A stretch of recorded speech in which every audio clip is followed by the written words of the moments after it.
হ্যাঁ বলো, চার চার চার চার খলিফার চার খলিফার একজনের নাম বলো। বলো। আয়েশা সিদ্দিকা খলিফা না গেম খেলে? ঠিক আছে,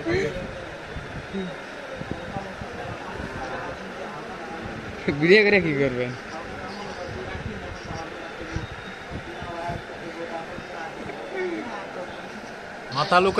মাথা লুকাইলে কেন? মাথা লুকানোর দরকার নাই। এরা দুইজন বন্ধু খেলতেছে গেম। তুমি বলো। হ্যাঁ তুমি বলো, কোন ক্লাসে পড়ো?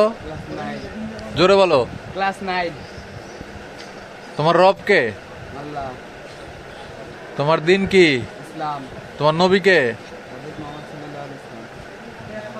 হযরত মুহাম্মদ সাল্লাল্লাহু আলাইহি সাল্লাম কত সালে জন্মগ্রহণ করেন? হ্যাঁ সেটা আমি বলতে পারলাম না। জোরে বলো। সেটা আমি বলতে পারলাম না। তুমি বলো। আমি জানি না। জানো না? হযরত মুহাম্মদ সাল্লাল্লাহু আলাইহি সাল্লাম কে? আমাদের নবী। তোমাদের নবী কত সালে জন্মগ্রহণ করেন? সেটা ঠিক জানা নেই। জানা নাই? তোমারও জানা নাই? না। তাহলে কি খেলতেছো এগুলা? Free Fire. কি খেলতেছো? Free Fire game? জি। তুমি মোবাইলে গেম খেলতে পারো, মোবাইলে গেম ডাউনলোড করতে পারো, তোমার নবী কত সালে জন্মগ্রহণ করছেন এই কথা তুমি বলতে পারো না?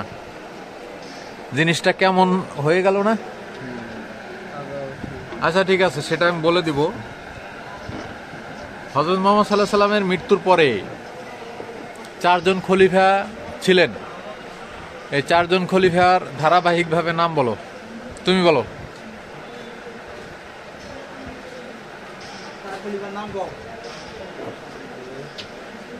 চার খলিফার নাম বলো।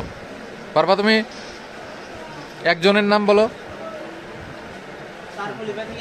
হ্যাঁ একজনের নাম বলো। হ্যাঁ বলো।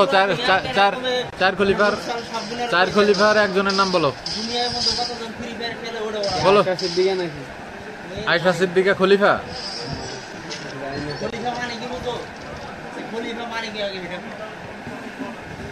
আয়েশা সিদ্দিকা খলিফা? আচ্ছা, ফ্রি ফায়ার কে আবিষ্কার করেন? তাহলে খেলো কেন? তুমি মুসলমান না? হ্যাঁ, গরু খাওয়া মুসলমান? গরুর মাংস খাওয়া এই জন্য মুসলমান নাকি? তুমি ক্লাস 9-এ পড়ো। তোমার নবী কত সালে জন্মগ্রহণ করছেন তুমি বলতে পারো না? 4 জন খলিফার নাম বলতে পারো না? একজনের নাম অন্তত বলো। মাথা ঘুরাও কেন? এটা আমি ইউটিউবে দেবো, সত্যি ইউটিউবে দেবো। হ্যাঁ, ইউটিউবে ছেড়ে দেবো এটা। মাথা ঘুরাও কেন? একজনের নাম বলতে হবে, বলো। এখানে তোমাদেরকে ছোট করা বা হেয় করা বা তোমাদেরকে অপমান করা আমার উদ্দেশ্য না। আমার উদ্দেশ্য হলো তোমরা মোবাইলে ফ্রি ফায়ার বা পাবজি যে গেমই খেলো না কেন সেটা ডাউনলোড করে কিন্তু খেলতেছো। তার মানে তোমরা মোবাইল ব্রাউজ করতে পারো। যেহেতু মোবাইল ব্রাউজ করতে পারো, এখন মক্তবে বা মাদ্রাসায় না গেলেও তোমার শিক্ষা প্রতিষ্ঠানে ওইভাবে যদি ধর্মীয় শিক্ষা নাও নিয়ে থাকো, তোমার টিচাররা হয়তো তোমাকে শিখিয়েছেন কিন্তু তোমরা শিখো নাই। তা আমার মনে হয় যে মোবাইল ব্রাউজ করে গুগলে সার্চ দিলেই তো এইগুলা পাওয়া যায়। তোমার নবী সম্পর্কে তো তোমাকে জানতে হবে। পৃথিবীর কোনো মানুষ যদি তোমার নবীর থেকে আপন হয়ে যায় বা তোমার নবীকে তুমি তেমন ভালোবাসো না, তুমি অন্য কাউকে ভালোবাসো, তাহলে তোমার মুসলমানিত্ব থাকলো না। তোমার বাবা মা, তোমার ভাই বোন, তোমার আত্মীয় স্বজন যারাই আছে তাদের থেকে যদি নবীকে বেশি ভালোবাসতে না পারো তাহলে তুমি কখনো মুসলমান হইতে পারবে না। তাহলে নবীকে ভালোবাসতে গেলে নবীর সবকিছু জানতে হবে, তাই না? নবী কত সালে জন্মগ্রহণ করছেন, নবী কিভাবে রাষ্ট্র শাসন করছেন, কিভাবে তার নবুয়তি চালাইছেন, তারপর নবীর পরবর্তী সময়ে যারা খলিফা ছিলেন তারা কিভাবে কি করছেন, বিস্তারিত জানতে হবে না? জানা জরুরি না? জরুরি। তুমি কি মনে করো জানা জরুরি? তো জানো না কেন?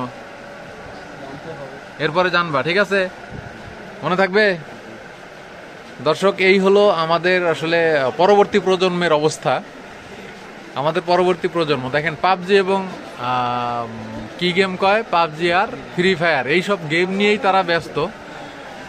তার নবী জন্মগ্রহণ করছেন কত সালে, তার নবীর পরবর্তী যে খোলাফায়ে রাশিদিন তাদের নাম, ইভেন আরও যদি ভিতরে যাই, ভিতরের প্রশ্নগুলো তো তারা বলতে পারবে না, এটা নিশ্চিত, কারণ সিম্পল যে কোশ্চেনগুলো সেগুলোই বলতে পারলো না।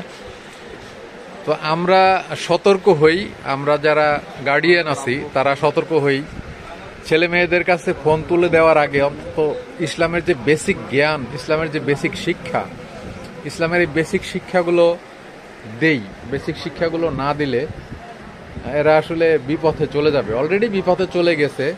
তো দর্শক, ভিডিওটি যদি ভালো লাগে লাইক করবেন এবং শেয়ার করে সকল অভিভাবকদেরকে সাবধান করতে সহায়তা করবেন। আসসালামু আলাইকুম রহমতুল্লাহ।